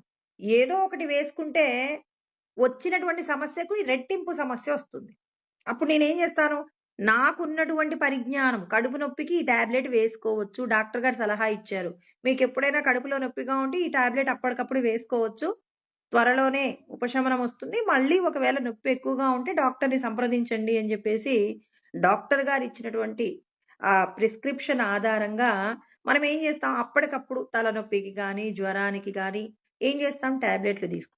అంటే శాస్త్రం కూడా నువ్వేం జేస్తావు దేహ సంబంధమైన విషయాల నుంచి విడిపడడానికి శాస్త్రము కూడా నీకొక టాబ్లెట్ లాగా, ఔషధం లాగా ఉపయోగపడుతుంది. ఇప్పుడు నీకు శాస్త్రం తెలీదనుకోండి. ఇప్పుడు నాకు డ మెడికల్ షాప్‌లో ఉన్న టాబ్లెట్‌లయితే అన్నీ ఉన్నాయి. కానీ ఏ టాబ్లెట్ దేనికి వేసుకోవాలో తెలీదనుకోండి. దానివల్ల ప్రయోజనం ఏముంది? ఇప్పుడు నాకు అనారోగ్యం వస్తే అర్ధరాత్రి అయినా డాక్టర్ గారు తలుపు తట్టాల్సిందే. అలా తలుపు తట్టకుండా అప్పటికప్పుడు నన్ను నేనేం చేసుకోగలను? రికవర్ చేసుకోవాలి. నాకు నేను ఉపశమనం చేసుకోవాలంటే నేనేం చేస్తాను? కొంత పరిజ్ఞానం ఉన్నప్పుడు సాధ్యమవుతుంది. అదే విధంగా దేహ సంబంధమైన విషయాల నుంచి విడిబడాలి అంటే ఖచ్చితంగా శాస్త్రం తెలియాలి. శాస్త్రం తెలియకుండా మీరు విచారణను పూర్తి చెయ్యలేరు. మరి విచారణ అనేది మీరు మొదలు పెడుతున్నారంటే శాస్త్రం లేకుండా మొదలుపెట్టడం కుదరదండి. అందుకే శాస్త్రం ఖచ్చితంగా ఉండాలి. మరి నాకింక శాస్త్రాలొచ్చు కదండీ! మళ్ళీ ఇంకా భగవంతుడి మీద భక్తెందుకు? భక్తి అవసరం లేదు గదా! ఇప్పుడు చాలామంది ఏం జేస్తున్నారంటే, శాస్త్రజ్ఞానాన్ని తెలుసుకుంటున్న వారు భగవంతుడి మీద భక్తి వదిలేశారు. దీనికోసం పెద్దలందరూ అంటారు, శంకరాచార్యుల వారు సర్వము తెలిసినటువంటి ఆయనండి. జ్ఞానంలో అతనికి చిన్నప్పుడు 3 ఏండ్లప్పుడే సమస్త వేదాల యొక్క అధ్యయనం అయిపోయిందంటారు. మరి ఇలాంటి పిల్లవాడికి గురువు దగ్గర, గౌడపాదుల దగ్గర శుశ్రూష చేశారు గదండీ! గురువుకి సేవ చేసుకున్నారు గదా! గురువు ద్వారా జ్ఞానాన్ని పొందారా లేదా? అంటే మనకు పెద్దలందరూ కూడా ఆచరించి చూపించిన విధానం ఏంటంటే, పెద్దల ద్వారా మనం ఏం చేయాలి? సత్య వస్తువును తెలుసుకోవాలి అనేది మనకర్థమవుతుంది. ఇక్కడ మనం ఎవరి మీద భక్తిని కలిగుండాలి. చాలామంది ఆత్మోపదేశం తీసుకోగానే, ఇక మాకు దేవాలయాలతో సంబంధం లేదు. దేవుడికి సంబంధించిన ఆలోచనే మాకు లేదంటారు. మరి ఈ శరీరంతో మీరు అనేక రకాలైనటువంటి విషయాలలో మనం భగవంతుడిని ఆశ్రయించాం. ఇవాళ మన కుటుంబంలో కష్టం ఉందనుకోండి. అప్పుడు మనం ఏం చేసాం? ఈ శరీరం ఆత్మ ఉపదేశాన్ని పొందక పూర్వము ఏదైనా కష్టమొస్తే ఏం చేసాం? ఒక దేవతకు సంబంధించినటువంటి పూజ చేశాం. ఇప్పుడు ఆ దేవత ద్వారా మనకేమైంది? కొంత శక్తి లభించింది. మన ఇంటిలోకి కూడా శుభాలు కూడా వచ్చాయి. అంటే మనందరిని సృష్టించినటువంటి శక్తి ఏదో ఒకటుంది. ఆ శక్తికి మనం పెట్టుకున్న పేరేంటి? దైవము అనే పేరు పెట్టుకున్నామండి. ఈ పెట్టుకున్నటువంటి ఈ దైవాన్ని గనక మీరందరూ కూడా పట్టించుకోకుండా నాకింత శాస్త్రమొచ్చు అని చెప్పేసి మా గురువుగారు చెప్పారు. నేను ఈ శాస్త్రాలన్నీ తెలుసుకున్నాను. ఇక నాకు భగవంతుడితో అవసరం లేదంటే, దానికోసం కృష్ణ పరమాత్మ చెప్పిన మాట ఖచ్చితంగా తెలుసుకోవాలి. 4, 5 చోట్ల చెప్తారనమాట. వేదేషు యజ్ఞేషు తపస్సు చైవ దానేషు యత్పుణ్యఫలం ప్రతిష్టం అత్యేతి తత్సర్వమిదం విదిత్వా యోగి పరం స్థానముపైతి చాద్యం అంటారు. వేదముల ద్వారా, యజ్ఞముల ద్వారా, తపస్సుల ద్వారా దేని ద్వారా పొందలేరు? దేని ద్వారా పొందుతారు? యోగము ద్వారా పొందుతారు. ఏంటి ఆ యోగము? జీవుడు బ్రహ్మము చేత ఐక్యమైనప్పుడు పొందేటటువంటి యోగము గొప్పది అంటున్నారు. మరి ఈ యోగాన్ని ఎలా సంపాదించుకోవాలి? యోగం అంటే, బ్రహ్మం అంటే ఈ సృష్టినంతా నడిపించేటటువంటి ఏకఛత్రాధిపత్యంగా నడిపించేటటువంటి పరబ్రహ్మముని మనం ఏం చేయాలి? తెలుసుకోవాలి. అందుకే భగవంతుడి అనుగ్రహం, గురువు యొక్క అనుగ్రహం ఉండాలి అని చెప్పేసి చెప్తారు గదా! అంటే మీరందరూ కూడా మనమేమనుకుంటామంటే, ఇక నాకు గురువు అనుగ్రహం ఉంటే సరిపోతుంది. ఇక దైవం అనుగ్రహం ఎందుకు అంటే, అసలు మీరు దేనితో ఐక్యం అవ్వాలనుకుంటున్నారు? దేనితో కలిసిపోవాలనుకుంటున్నారు? నేనొకళ్ళ ఇంటికెళ్ళానండి. వాళ్ళ ఇంటికి లోపలికి వెళ్ళాలంటే, వాళ్ళ ఇంటి ఓనర్‌ని మెప్పించే ప్రయత్నం, ఆ ఇంట్లో ఉన్న వాళ్ళని మెప్పించే ప్రయత్నం చేయాలి. ఇప్పుడు అలా కాకుండా నేను నా సొంతంగా నేను ఆ ఇంట్లోకి వెళ్ళగలను. నా దగ్గర చాలా సంపదలున్నాయని జెప్పేసి, లేపోతే నాకు చాలా శాస్త్రం తెలుసని నేను ఆ ఇంట్లోకి వెళ్ళగలనా? ఆ ఇంట్లోకి వెళ్ళాలి అంటే నేనేం చేయాలి? వాళ్ళను మెప్పించే ప్రయత్నమేదో చిన్నదొకటి చెయ్యాలి. ఆ ఇంటి వాళ్ళందరికీ నచ్చేటటువంటి ఒక పని చేసినప్పుడు, ఆ ఇంట్లో వాళ్ళకి నచ్చినప్పుడు కదా మనం ఆ ఇంటి గడపలోకి అడుగుపెట్టేది. ఇక్కడ నాకు శాస్త్రాలు తెలుసు అంటే, శాస్త్రాలు తెలిస్తే నువ్వు దేనిని తెలుసుకునే ప్రయత్నం చేస్తున్నావు? ఈ లోకాలన్నింటిని సృష్టించినటువంటి సృష్టికర్తను తెలుసుకునే ప్రయత్నం చేస్తున్నావు. ఆ ప్రయత్నంలో భగవంతుడి యొక్క, దైవం యొక్క అనుగ్రహం ఉండాలి కదా! దైవం అనుగ్రహం లేకుండా నువ్వేం సాధిస్తావు? అవునండి. ఇక్కడ శాస్త్రాల గురించి మనం శాస్త్రాలన్నీ అధ్యయనం చేస్తుంటే, నేను చేసిన పుణ్యాలే కదా! నాకివాళ గొప్ప స్థితి వచ్చింది. నేను చేసిన పాపాలే కదా! నన్ నాకు ఈ కష్టాలన్నీ వచ్చినాయి అని చెప్పేసి అంటున్నప్పుడు, ఇక దేవుడెక్కడున్నాడు అంటే, నువ్వు ఈ పని చేస్తే ధర్మము, ఈ పని చేస్తే అధర్మం అని చెప్పిందెవరు? శాస్త్రము. ఈ శాస్త్రాలను సృష్టించిందెవరు? సృష్టికర్త. మరి ఈ సృష్టికర్త యొక్క అనుగ్రహం లేకుండా నీకేది ధర్మం, ఏది అధర్మం అని ఎట్లా తెలుస్తుంది? ఈ పని చేస్తే నేను గొప్పగా జీవిస్తాను. ఈ పని చేస్తే నేను అందరి చేత కూడా హేళన చేయబడతానన్నప్పుడు, మరి వీటన్నింటినీ దేని ఆధారంగా చేస్తున్నాం? శాస్త్రం ప్రమాణంతే కార్యాకార్య వ్యవస్థితం. శాస్త్రమే ప్రామాణికం కాబట్టి, శాస్త్రమునందు మనం చెప్పబడిన విషయాలన్నీ గ్రహిస్తూ విచారణ చేస్తున్నాం. విచారణ చేసిన తదనంతరం నువ్వెవరిని పొందాలనుకుంటున్నావు? అంటే ఈ లోకాలన్నింటినీ సృష్టించిన సృష్టికర్త ఒకరుంటారు. ఆయన్నే బ్రహ్మం అంటారు. ఆ బ్రహ్మము యొక్క అనుగ్రహం పొందనిదే నువ్వు ఈ సంసారం అనేటటువంటి మాయను దాటలేరు కాబట్టి, చాలా మంది చేసేటటువంటి ఈ పొరపాటును పోగొట్టుకోవాలి. దేవాలయానికి వెళ్తే నేను దైవానికి దండం పెట్టనంటే నీకు నువ్వే హీనపరుచుకుంటున్నావు. నిన్ను నువ్వే అవమానపరుచుకుంటున్నావు. ఇప్పుడు నీకు గురువుగారు ఏం బోధ చేశారు? నువ్వు ఈ శరీరం కాదు, లోపటున్న సచ్చిదానందం అన్నారు. మరి ఈ సచ్చిదానందాన్ని సచ్చిదానందాన్ని పట్టుకునే ప్రయత్నంలో దేహ సంబంధమైన విషయాలలో నీకు దేని మీద మమకారం లేకుండా చేసుకున్నారండి. అలా చేసుకున్న తరువాత ఇప్పుడు నీకేం తెలుస్తుంది? ఈ లోకమంతా సృష్టించింది నేనే అని తెలుస్తుంది. ఇప్పుడు ఈ లోకంలో నువ్వు సృష్టించినటువంటి ఇప్పుడు మీరు ఒకళ్ళింట్లో పని చేశారండి. ఒకళ్ళింట్లో పని చేసి ఇంటి ఓనర్‌ని గౌరవించాల్సిందేముంది? ఆయనకి నేను పని చేస్తున్నాను. ఆయన నాకు జీతం ఇస్తాడు. సరిపోతుంది. అంతేగాని ఆయనకు ప్రత్యేకంగా దండాలు పెట్టాల్సిన అవసరం లేదు. ఆయనేదో నాకు ప్రత్యేకమైన బహుమానాలు ఇవ్వాల్సిన అవసరం లేదని జెప్పేసి నువ్వు ఆ పని చేసుకుంటూ వెళ్లారనుకోండి. ఒక రోజున తెలుస్తుంది. ఈ ఇంటికి కొడుకువి నువ్వే అని జెప్పేసి తెలిసింది. ఇప్పుడు ఇన్ని రోజులు అందులో పనిచేసేటటువంటి వాళ్ళందరికీ చెప్పావు. నువ్వు ఆ ఇంటి ఓనర్‌కి ఏ నమస్కారాలు చేయాల్సిన అవసరం లేదు. వంగి వంగి దండాలు పెట్టాల్సిన అవసరం లేదు. ఇప్పుడు నీ పని నువ్వు చేసుకొని నువ్వు వెళ్ళిపో అన్నారు.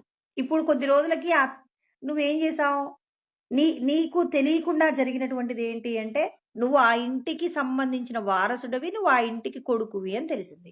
ఇప్పుడు ఆ ఇంట్లో పని చేసే వాళ్ళందరూ నాకెందుకు దండం పెట్టాలనుకుంటావా? జీతం ఇచ్చి పని చేయించుకుంటున్నాను. నేను ఉద్యోగం ఇవ్వకపోతే మీ జీవితాలన్నీ రోడ్డు మీద పడతాయని, ఇప్పుడు వాళ్ళందరినీ కూడా నీకు దండం పెట్టమంటావా? ఓనర్ అంటే రెస్పెక్ట్ ఉండాలి. ఆయనంటే అభిమానం ఉండాలి, గౌరవం ఉండాలి. ఇవన్నీ లేకుండా మీరు మా దగ్గర పని చేయొద్దు అని నువ్వు అంటావు గదా! అంటే చూడండి మనకున్నటువంటి అహంకారం అంటే మనం పని చేసినప్పుడు మనమేమనుకుంటున్నాం? పని చేస్తున్నాం, జీతం ఇస్తున్నారనుకున్నాం.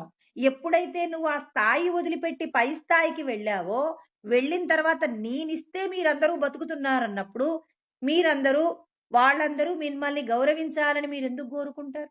అంటే సృష్టికర్త, సృష్టి 2 మీరే అవుతున్నప్పుడు, ఇప్పుడు మీరేం చేయాలి? మీరు సృష్టించిన సృష్టిని గౌరవించాలా లేదా? నీ దగ్గర నలుగురు శిష్యులు ఉన్నప్పుడు, ఆ నలుగురు శిష్యుల చేత భగవంతుడి మీద మీకు భక్తి కలిగేలాగా చెయ్యాల్సిన బాధ్యత గురువుగా నీకుందా లేదా అని చెప్పి కృష్ణ పరమాత్మ చెప్తారనమాట మనందరికీ కూడా. ఏమని బోధిస్తారు? ప్రతి ఒక్కరూ కూడా భక్తి ద్వారానే నన్ను పొందాలి. ఆయన చెప్పాడండి, భక్త్యా త్వనన్యయా శక్య అహమేవం విదోర్జున. నా మీద ఉన్న భక్తి చేత, నన్ను భక్తి చేత తెలుసుకోండి. భక్తి చేత నా గురించి నన్ను తెలుసుకొని, ఇక్కడ ఏం చెప్తాడు ఆయన అంటే, తత్వతః వాస్తవంగా నేను ఎవరనో మరి నా గురించినటువంటి విషయ జ్ఞానాన్ని తెలుసుకొని అప్పుడు నా మీద ప్రేమ కలిగి ఉండండి. ఇప్పుడు మనం ఎక్కడైనా ఒక చోట పని చేస్తున్నాము అంటే ఓనరు అన్నప్పుడు కాస్త రెస్పెక్ట్ ఎక్కువగా ఉంటుంది. అదే విధంగా ఈ లోకాలను సృష్టించినటువంటి సృష్టికర్త మీద కూడా మనకు గౌరవం ఉండాలా లేదా? ఆయన యొక్క ఆశీర్వాదం ఉంటేనే కదండీ మీ మీద మాయను పోగొట్టుకునేది. నారదుడు అడిగారు, మనందరికీ తెలుసండి. మాయ అంటే ఎలా ఉంటుంది స్వామి చెప్పండి అంటే, సరే అని చెప్పేసి చెప్పాడనమాట. ఏం చెప్పాడు? ఇక నాకు దాహంగా ఉంది. కాస్త ఆ పక్కనే ఉన్నటువంటి నదిలోకి వెళ్ళి కొన్ని నీళ్లు తీసుకురా అని చెప్పేసి చెప్పాడు. కొన్ని నీళ్లు తీసుకురమ్మని చెప్పేసినప్పుడు ఆయన ఏం చేశాడు? ఆ నీళ్లు తీసుకొచ్చేటటువంటి ప్రయత్నంలో నీళ్లలోకి మునిగాడు. అక్కడ ఒక అందమైనటువంటి అమ్మాయిని చూశాడు. ఆ అమ్మాయి వలలో పడిపోయాడు. ఆ అమ్మాయిని పెళ్లి చేసుకుందాం అనుకున్నాడు. ఆ అమ్మాయిని పెళ్లి చేసుకుంటాడు. అక్కడే మరి కృష్ణుడు తీసుకురమ్మన్నటువంటి నీళ్లు, ఈ విషయాలన్నీ మర్చిపోయి దేహ సంబంధమైనటువంటి సుఖాల కోసం అని చెప్పేసి ఏం చేశాడు? మాయలో పడిపోయాడు. అంటే మాయ ఎలా ఉంటుంది అనేటటువంటి విషయాన్ని నారదుడు తెలుసుకున్నాడండి. మరి నారదుడు తెలుసుకుని తర్వాత సంసారంలో అనేక బాధలొచ్చాయి. ఒక వరదొచ్చింది. ఆ వరదలో భార్య, బిడ్డలందరూ కొట్టుకొని పోయారు. అయ్యో! నా భార్య, నా బిడ్డలు అంటున్నప్పుడు కృష్ణ పరమాత్మ నారదా ఎంతసేపు నీళ్లు తీసుకొస్తావనన్నాడు. అనగానే అప్పుడు మేలుకొస్తుంది. అప్పటికే ఎన్ని సంవత్సరాలు గడిచిపోయిందండి? సుమారు ఒక 30, 40 సంవత్సరాల పాటు సమయం గడిచిపోయిందనమాట. మరి అంత సమయం కూడా అంటే మాయ ఎవరి వశంలో ఉంటుంది? మాయ నుండి బయటపడి ఈ లోకాలను పరిపాలించేటటువంటి వాళ్ళ మీద వాళ్ళ చేతిలో మాయ ఉంటుంది. అంటే ఇక్కడ కృష్ణ పరమాత్మ అంటే ఇక్కడ నేను కృష్ణ పరమాత్మ అన్నారు, శ్రీ మహావిష్ణువు అండి. ఇద్దరు ఒకటే గదా! పేర్లు మాత్రమే మనకు కావాలి అనుకుంటే భగవంతుడిని ఎప్పటికీ తెలుసుకోలేం. అక్కడ ఉన్నది మహావిష్ణువైనా, శ్రీకృష్ణ పరమాత్మ అయినా, రమణులైనా, ఇంకొకరైనా ఉన్నది ఒక్కటే పరబ్రహ్మము కాబట్టి ఆ పరబ్రహ్మమును తెలుసుకునే ప్రయత్నంలోనే మనమందరం కూడా ఉండాలి. అంటే ఉన్నది ఏక స్వరూపమే కానీ అనేక రూపాలలో మనం పరమాత్మను దర్శనం చేస్తూ ఉన్నామన్నమాట. అంటే ఈ మాయలో నుంచి నువ్వు బయటపడాలి అంటే మాయకు అధిపతి అయినటువంటి వారి మీద నీకు భక్తి ఉండాలి. అనన్య చేతా సతతం యోమాం స్మరతి నిత్యశః. ఎవరైతే భక్తి చేత నన్ను కోరుకుంటారో అలా కోరుకున్న వాళ్ళందరికీ కూడా నేను దొరుకుతానంటున్నాడు.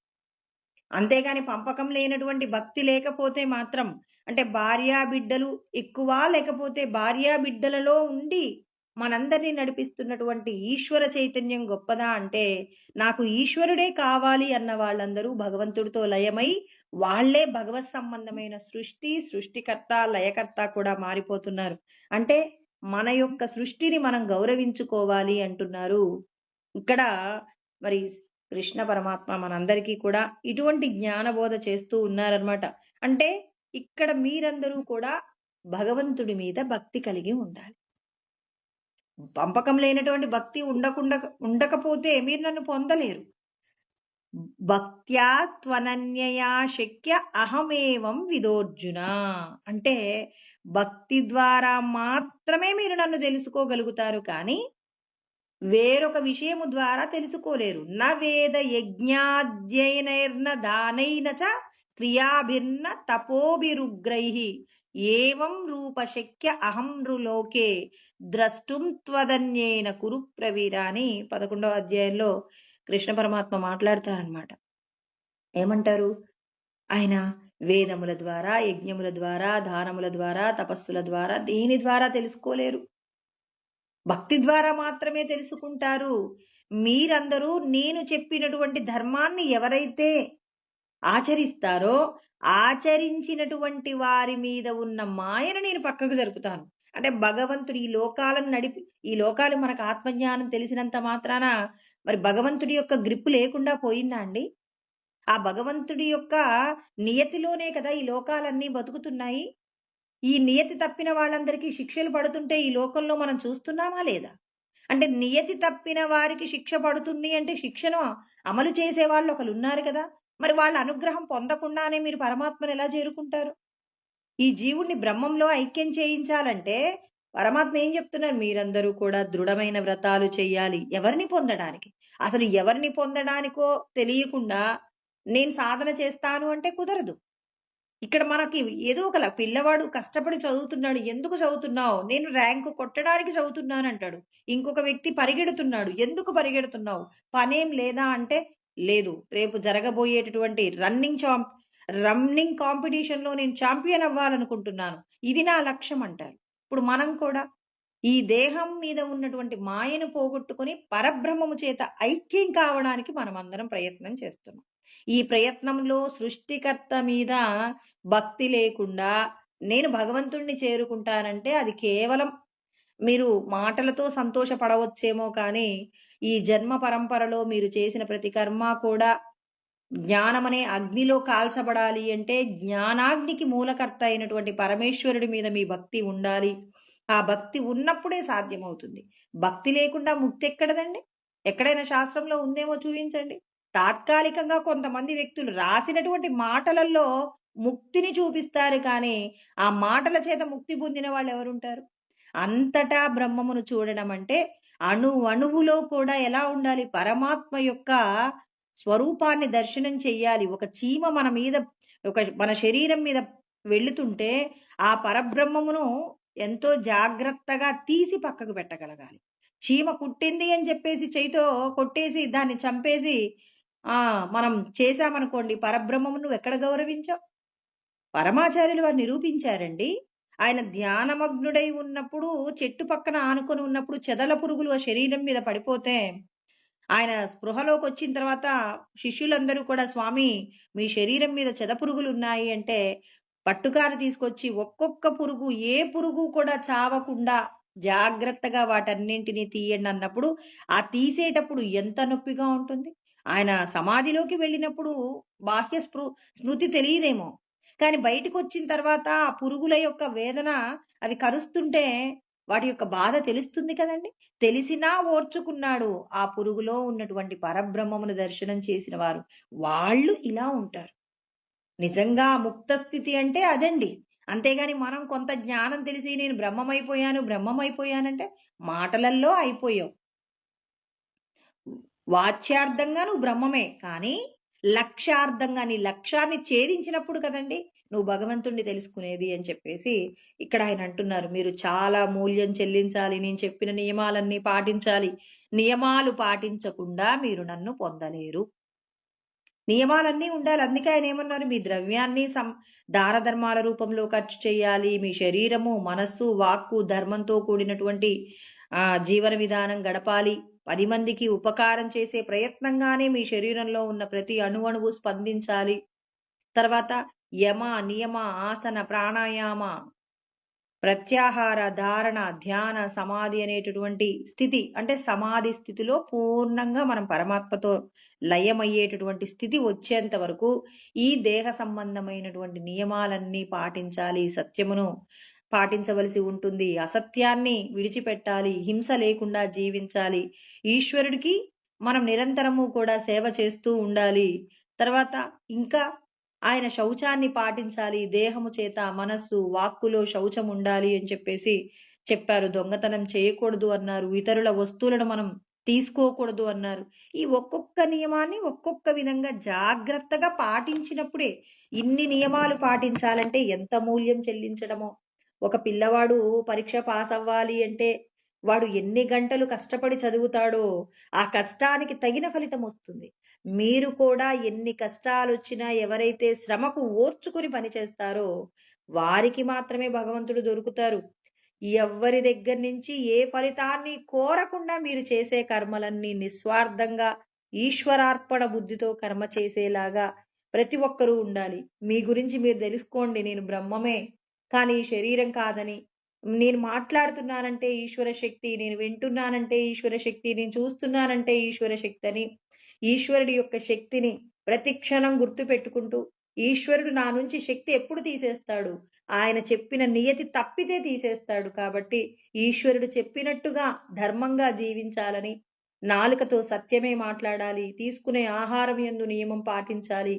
మన మనస్సు, మన ప్రాణము రెండింటికి కూడా చాలా దగ్గరి సంబంధం ఉంటుందండి. అందుకే మన మనస్సును నిగ్రహించాలి అంటే, మన ప్రాణాన్ని కూడా కాస్త ఏం చేయవలసి ఉంటుందంటే, బంధించవలసి ఉంటుంది. అందుకే ఇక్కడ మనకు అష్టాంగ మార్గమునందు చెప్పబడినటువంటి నియమాలలో 4వ నియమం ప్రాణాయామం అండి. ఆ ప్రాణాయామం గురించి కృష్ణ పరమాత్మ చెప్పారు. అపానే జుహ్వతి ప్రాణం ప్రాణే పానం తదాపరే. ప్రాణాపాన గతిరుద్ధ్వా ప్రాణాయామ పరాయణః అన్నారు. అంటే చక్కగా మనం ఏం చెయ్యాలి? ఇప్పుడు ప్రాణాయామం అనేది ఏం చెప్తారు? ఈ శరీరానికి సంబంధించిన ఆరోగ్యాన్ని ఇస్తుంది. మనసుకు సంబంధించినటువంటి సాధన కూడా చేయిస్తుంది. మనోనిగ్రహానికి, అదే విధంగా శరీరానికి సంబంధించిన ఆరోగ్యానికి సంబంధించింది ప్రాణాయామం కాబట్టి, ఇవాళ ప్రాణాయామానికి చాలా విలువుందండి. ప్రాణాయామం చేయటం ఎలా అంటున్నారు? అపానమునందు ప్రాణము, ప్రాణవాయువునందు అపానమును పెట్టి ఏం చేస్తారు? ఈ 2 వాయువులను కూడా బంధించినప్పుడు మనమందరము కూడా ఏం చేయగలుగుతాము అంటే సాధనలో ముందుకు పోతున్నాము అనటానికి గుర్తు. ఇప్పుడు శ్వాసని పీల్చడాన్ని ఏమంటారు? పూరకం అంటారు. విడిచిపెట్టడాన్ని రేచకం అంటారు. ఇప్పుడు పీల్చినటువంటి వాయువుని కాసేపు బంధిస్తున్నామండి. అలా బంధించడాన్ని ఏమంటారు అంటే కుంభకం అంటారు. ఇక్కడ దీని గురించి ప్రతి ఒక్కరు ఏం చేయాలి? శ్వాస ఇప్పుడు ప్రాణం ఉచ్ఛ్వాస, నిశ్వాసలండి. ప్రాణంకి సంబంధించినటువంటి విషయాలు. ఇప్పుడు ప్రాణవాయువుని పీలుస్తున్నాం. ఎందులోకి పీలుస్తున్నాం? అపానంలోకి ప్రాణాన్ని పంపిస్తున్నామండి. పీలుస్తున్నాం. శ్వాస పీలుస్తున్నప్పుడు అపానమునందు ప్రాణమును ఉంచి ఇప్పుడు మనం విడిచిపెడుతున్నాం. ఇప్పుడు పూరకం జరిగింది కాబట్టి దీన్ని కాసేపు ఏం చేస్తామంటే బంధిస్తాం. ఇలా బంధించినప్పుడు ఏమవుతుంది? లోపటేమైంది? ప్రాణవాయువు, అపానవాయువు రెండింటినీ కూడా ప్రాణాన్ని అంటే ప్రాణవాయువుని బయటికి వెళ్ళనివ్వకుండా, ఆ పీల్చినటువంటి వాయువుని ఏం చేస్తున్నాం? బంధించేసాం. అలా బంధించినప్పుడు ఏం జరుగుతుంది? కాస్త దానికి అంటే కదులుతున్నటువంటి ప్రాణానికి కాస్త మనం ఏం చేసాం? బంధించి పెట్టాం కాబట్టి, ఆ బంధించిన తదనంతరం ఏమవుతుంది? మనస్సెప్పుడూ ప్రాణాన్ని అంటిపెట్టుకొని ఉంటుంది కాబట్టి, ఇప్పుడు ఈ మనస్సు ఏమవుతుందంటే తన స్థితిని కంట్రోల్‌లోకి తెచ్చుకుంటుంది. అంటే ప్రాణవాయువునందు మనస్సును బంధించినప్పుడు, మనస్సు మన మాట చెప్పిన మాట వింటుందండి. అందుకే ప్రాణాయామం చేసినప్పుడు దేహ సంబంధమైనటువంటి విషయాలలో కూడా ఎక్కడైనా అస్వస్థత ఉంటే, కాసేపు ఆ ప్రాణవాయువుని బంధించి ఉన్నప్పుడు, ఎక్కడైనా మన శరీరంలో ఎక్కడైనా ఒక చోట ఏమంటారు? స్వస్థత, ఆరోగ్యం లేకుండా ఉందనుకోండి. ప్రాణాయామం చేస్తూ ఉన్నప్పుడు ఏమవుతుందంటే, మన శరీరంలో ఉన్న అనారోగ్యాన్ని పోగొట్టగలిగిన స్థితి కూడా ఉంటుంది. అందుకే ప్రాణవాయువు వివేకానందుడు చెప్తారు. వీళ్ళందరూ ఆత్మానుభూతి పొందిన వాళ్ళు కాబట్టి వాళ్ళేమంటారంటే, అసలు మన శరీరంలో అనారోగ్యము, ఆరోగ్యం అనేది ఏంటంటే, ఎక్కడైనా మన శరీరంలో అనారోగ్యం ఉందంటే, అక్కడ ప్రాణవాయువు తక్కువ కావడం కానీ, ఎక్కువ కావడం గానీ జరిగింది. ఒక్కొక్క చోట ప్రాణవాయువు ఎక్కువుందనుకోండి, అప్పుడేమవుతుంది? అక్కడ శరీరానికి సంబంధించిన అనారోగ్యం వస్తుంది. ఒక్కొక్క చోట అంటే అనారోగ్యము రావడానికి మూలమేంటి? ప్రాణవాయువు ఎక్కువ, తక్కువ. ఈ రెండింటిని బ్యాలెన్స్ చేయగలిగినటువంటి క్రియ ప్రాణాయామం. అందుకే కృష్ణ పరమాత్మ చెప్పారు. దేహం సుఖంగా ఉంటేనే కదా సాధన చేసుకోవడానికి కావలసిన ఆనుకూల్యత. దేహము, మనస్సు 2 కూడా స్వస్థతతో ఉండాలి అంటే ఈ ప్రాణాయామం చెయ్యండి. అందుకే అపానమునందు ప్రాణమును, ప్రాణవాయువునందు అపానమును వ్రేల్చినప్పుడు ఇక్కడ మనం ప్రాణ, అపాన వాయువులు రెండింటిని బంధించి ఉన్నప్పుడు ఏమవుతుంది? ఖచ్చితంగా మనం భగవత్ సంబంధమైనటువంటి సాధన చేయగలుగుతాం. భగవంతుణ్ణి తెలుసుకోవడానికి కావలసిన నిలకడ మనసుకు అలవడుతుందనమాట. అందుకే ప్రాణాయామానికి అంతటి ప్రాధాన్యత. అందుకోసమని ఏం చెప్తారు? ఈ ప్రాణవాయువుని పీల్చేటప్పుడు, విడిచేటప్పుడు, బంధించినప్పుడు కూడా మనకు శంకరాచార్యుల వారు చెప్తారు. ఏమంటారు? మీరు ప్రాణాన్ని పీలుస్తున్నప్పుడు, పూరకం జరుగుతున్నప్పుడు, అప్పుడు మీరేమనండి? కోహం అనండి. నేనెవరసలు? ఇక్కడ కుంభకంలో మనం వాయువుని బంధించినప్పుడు ఏమని చెప్పాలి?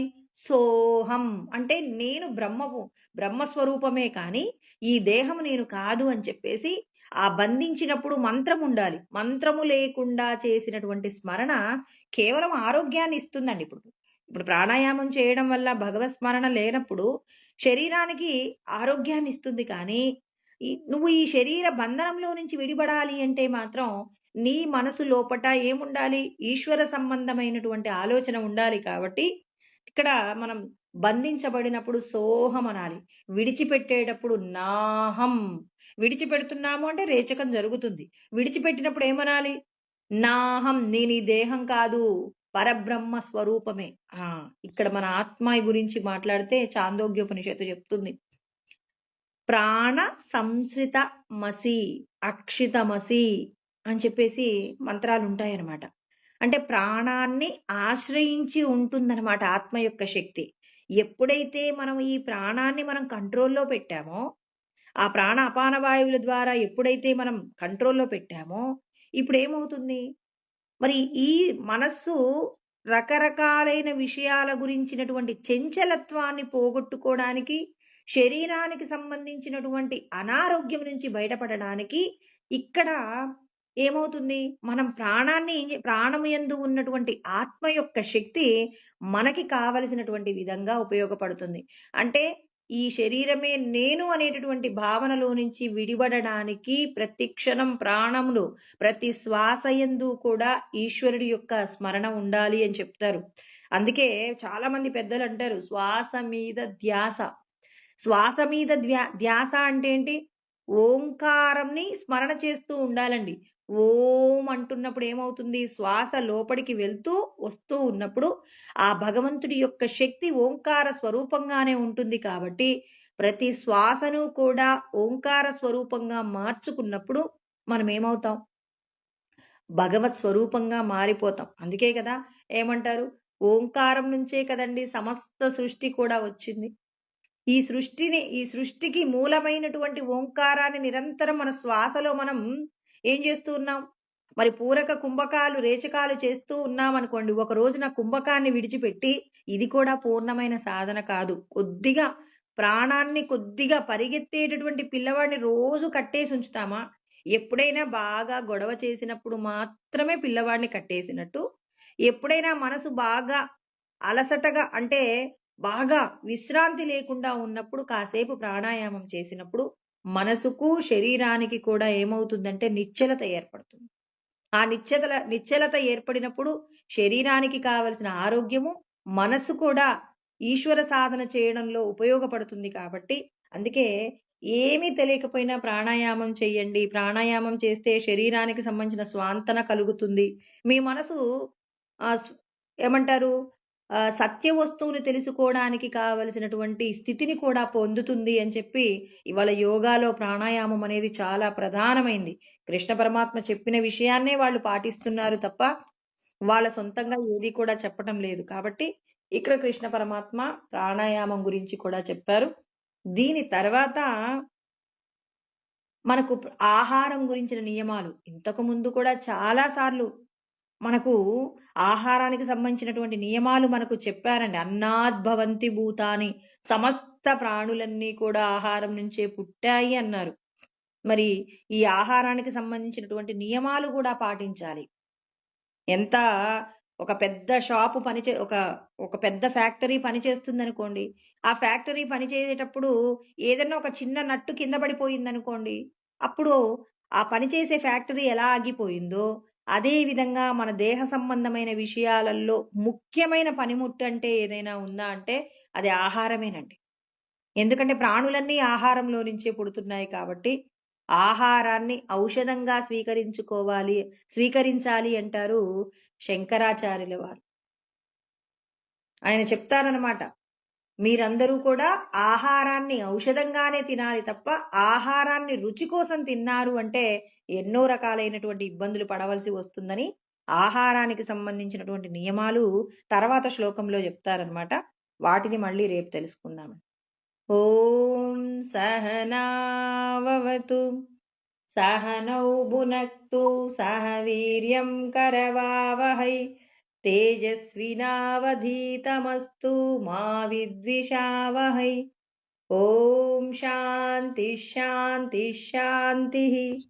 ఓం ఆప్యాయంతు మమాంగాని వాక్ప్రాణచక్షుః శ్రోత్రమతో బలమింద్రియాణి చ సర్వాణి. సర్వం బ్రహ్మ ఉపనిషదం మా అహం బ్రహ్మ నిరాకుర్యాం మా మా బ్రహ్మ నిరాకరణోద నిరాకరణమస్త్వ మే అస్తు తదాత్మని నిరతేయ ఉపనిషత్సు ధర్మాస్తే మయి సంతు ఓం శాంతి శాంతి శాంతి హరి ఓం స్వస్తి. అమ్మ అందరూ జై గురు.